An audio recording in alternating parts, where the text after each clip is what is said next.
The primary endpoint of the study was a composite of efficacy and toxicity. It was essentially how many patients actually are able to go through 2 cycles of chemo and start cycle 3. So you start cycle 3 if no toxicities or major toxicities that stop you from continuing, and your CT scan looks like you're not progressing.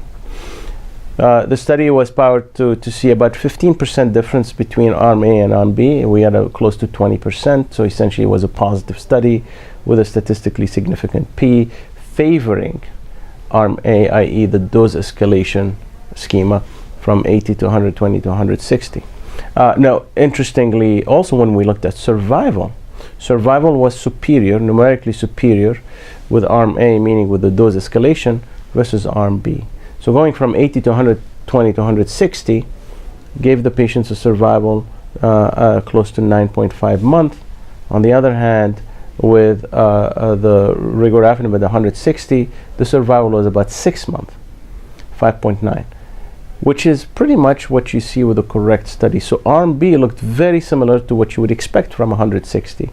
So it was very interesting and surprising to see the dose escalation arm looking superior, although again the p-value was not statistically significant. That said, this was not a primary endpoint.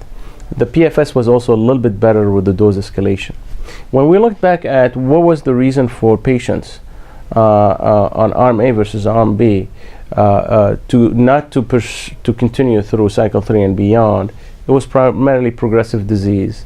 So there were more progressors on arm B, the 160, versus arm A, almost double the number, which explains why the study was positive. So essentially, doing the dose escalation strategy seems to provide more control of disease, longer survival.